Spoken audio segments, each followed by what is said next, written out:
Assalamualaikum warahmatullahi wabarakatuh. Sobat R2 semua, pada kesempatan kali ini saya akan share sedikit ilmu mengenai dunia internet. Di sini sudah saya kasih judul dengan tema HTTP cookie. Oke. Nah, di sini salah satu tema pembahasannya yaitu kita mengenai pengenalan, berikutnya HTTP ke cookie dan Touch Authentication cookie, jenis-jenis cookie, proses touch dan cookie, serta nanti di akhir ada kesimpulannya dari apa yang telah kita bahas. Oke, langsung aja. Pertama, perkenalan, ada introduction. Istilah cookie diciptakan oleh seorang programmer web browser yang bernama Lau Montulli. Nah, itu berasal dari istilah cookie ajaib atau cookie magic. Nah, yang merupakan paket data yang diterima dan kirim kembali oleh program, tidak berubah. Jadi ketika paket data itu dari server kirim ke pengguna, misalkan paket data itu berupa username dan password. Username-nya ABC, passwordnya ABC. Maka ketika kembali lagi ke server, itu sama, tidak berubah sama sekali. Nah, digunakan oleh programmer Unix. Unix ini kayak semacam bahasa pemrograman dari operating system kayak Linux gitulah, bahasa Unix. Oke, berikutnya yaitu mengenai chat browser dan HTTP cookie. Jadi chat browser ini sendiri adalah file yang berisi data-data yang tersimpan di dalam aplikasi maupun browser, di mana di dalamnya itu merekam jejak pengguna seperti kunjungan ke situs atau saat buka aplikasi tertentu, sehingga saat buka halaman atau aplikasi yang sama, file yang tersimpan sudah siap sehingga tidak boros kuota dan lebih cepat proses membuka websitenya atau proses membuka aplikasi yang ada di handphone yang sudah terinstall di handphone tentunya. Berikutnya yaitu HTTP cookie. HTTP cookie, HTTP yang juga disebut cookie web, cookie internet, cookie browser, atau hanya cookie aja, atau ada tulisannya KUKI, cookie. Itu adalah kumpulan kecil data yang dibuat oleh server website. Pengguna menjelajahi situs web dan ditempatkan di komputer pengguna atau perangkat lain seperti laptop, smartphone, dan smartwatch. Kalau smartwatch ini masih jarang kali, tapi udah banyak juga sih yang pada jual smartwatch ini. Jadi bisa menerima pesan, bahkan bisa video call juga melalui jam. Wow, namanya juga smartwatch. Jadi jam tangan pintar. Ya. Nah, smartphone ya udah banyak ya. Nah, yang tersimpan di memori aplikasi browser yang berisi jejak autentifikasi data kayak password, username, data perangkat yang digunakan, misalkan bukannya dari handphone, maka kebaca tuh nanti data-data handphone itu dari PC yang kebaca lagi buka di mana, di browser apa, misalkan di browser Firefox, Mozilla, atau di browser Chrome, itu kerekam semua nantinya.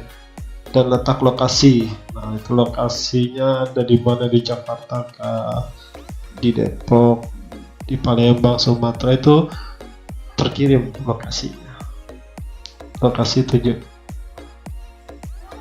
lokasi si pengguna ya. Nah, tujuan daripada HTTP ini apa? Tujuannya agar website tersebut itu dapat merekam kegiatan yang pengguna lakukan saat berkunjung. Jadi si server ini yang kita mau tuju, misalkan kita mau buka YouTube. Nah, YouTube ini si servernya itu langsung meminta data kita.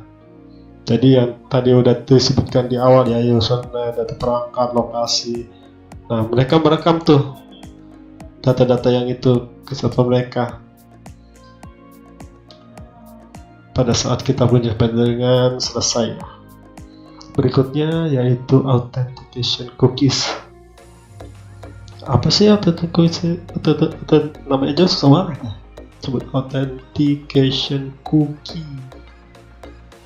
Nah, biasanya digunakan oleh server web untuk mengautentikasi bahwa pengguna masuk dan dengan akun mana mereka masuk. Di sini penting digarisbawahi. Jadi ketika kita misalkan mengakses suatu server web atau website atau aplikasi, misalkan title marketplace, kayak misalkan kita buka websitenya Tokopedia atau Bukalapak atau Shopee, baik melalui aplikasinya langsung atau melalui website. Nah, itu secara otomatis kan kita login. Nah, itu loginnya itu kita menggunakan username dan password. Nah, nanti diautentifikasi tuh oleh server mereka. Bener gak nih? Udah sesuai belum nih username dan password yang dimasukin? Gitu. Kalau berhasil, maka secara otomatis langsung masuk. Kalau enggak, maka akan ditolak. Nah, berikutnya, tanpa cookie, pengguna harus mengautentikasi diri mereka sendiri dengan masuk ke setiap halaman yang berisi informasi sensitif yang ingin mereka akses. Nah, keamanan cookie autentikasi umumnya bergantung pada keamanan situs web penerbit dan browser web pengguna, dan apakah data cookie dienkripsi. Dienkripsi itu di password gitu, digembok, dienkripsi. Jadi kan enkripsi itu dari misalkan tulisannya ABCD, nah dirubah menjadi kayak tanda, simbol, macam-macam lah, huruf besar kecil. Nah itu dirubah, bukan tulisan ABCD lagi, tapi jadi di-encrypt datanya. Nah, seperti itu.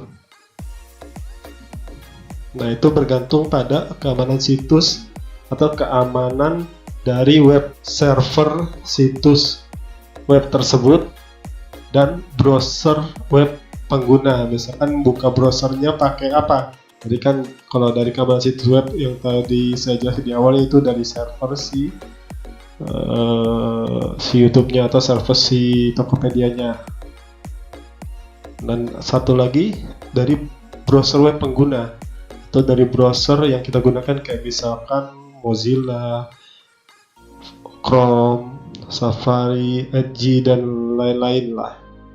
Nah, itu sangat berpengaruh ketika kita buka browser tersebut. Nah, di situ bisa ada tuh pertanyaan cookies. Mau kita enkripsi atau enggak? Nah, apakah data itu dienkripsi atau enggak? Atau dikunci apa enggak gitu ya. Berikutnya itu kerentanan keamanan memungkinkan data cookie dibaca oleh penyerang atau seorang hacker, digunakan untuk mendapatkan akses ke data si pengguna. Yang tadi username dan password bisa diambil oleh hacker atau oleh penyerang melalui browser yang kurang aman ataupun melalui server si penyedia situs web. Nah, itu datanya akan diambil kalau kurang aman ya, sehingga mendapatkan akses tuh hacker ke data pengguna, atau digunakan untuk mendapatkan akses ke situs web tempat cookie tersebut berada, ke servernya si situs web. Oke, berikutnya jenis-jenis cookie. Nah, cookie ini dibagi menjadi 3. Ada yang disebut dengan session cookie. Jadi jenis yang pertama ini atau session cookie ini adalah yang paling aman karena merekam informasi hanya sementara sifatnya dalam memori browser. Selanjutnya saat browser ditutup, cookie tak lagi menyimpan informasi. Dalam artian dari pihak server pun nggak memberikan data-datanya langsung di lock. Berikutnya session cookie juga nggak bisa menghimpun informasi dari perangkat yang user pakai. Nah, itu session cookie ini nggak bisa menghimpun informasi nih. Jadi perangkat yang lagi dipakai, biasa tipe yang pertama ini atau Session cookie ini kerap digunakan pada shopping cart marketplace, yaitu untuk menelusuri produk-produk yang mau dibeli. Misalkan kita mencari suatu produk di marketplace, kita lagi buka nih websitenya gitu kan. Nah, kita ketik di web pencarian marketplace tersebut, cari barang apa gitu ya, mau kita beli handphone kah, jam tangan kah. Nah, nanti di situ yang kita cari itu, data yang kita cari itu secara otomatis nanti hilang. Jadi hanya sementara sifatnya. Nah, itu disebut dengan session cookie. Nah, berikutnya di sini persistent cookie. Jenis yang kedua ini adalah cookies yang akan terus tersimpan dalam hard disk, dan untuk menghilangkannya harus kamu hapus secara manual. Nah, kita bahas dulu. Jadi untuk persistent cookie ini, dia bilang di sini dia tersimpan di dalam hard disk. Nah, maksudnya ketika kita membuka suatu marketplace atau website ataupun aplikasi di handphone, nah itu ketika awal mula kita install si web browser itu, misalkan Firefox, Mozilla, Chrome, dan segala macamnya, itu secara otomatis installnya biasa ke hard disk C ya, partisi C di dalam program file atau program file x86 misalkan, di mana. Nah, nanti ada tuh folder si web browser itu. Nah, nanti dia tersimpan di dalam hard drive folder tersebut, tempat instalasi si web browser itu terinstall. Nah, hapusnya dari situ nanti. Tapi nanti dari si aplikasi web browser itu ada menunya, menu untuk menghapus cookies ataupun cache di dalam settingan aplikasi tersebut. Nah, fungsi persistent cookies adalah untuk mendapatkan informasi aktivitas serta preferensi user pada website tertentu. Ini misalnya seperti penggunaan bahasa yang sobat R2 inginkan pada suatu website. Misalkan yang lagi buka website nih, website bahasa Inggris gitu kan. Nah, kita rubah ke bahasa Indonesia.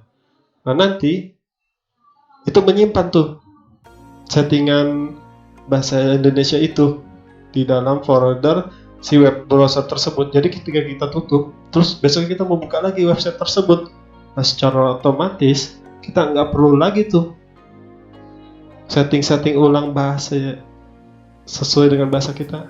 Nah, itu secara otomatis langsung udah kerubah bahasa.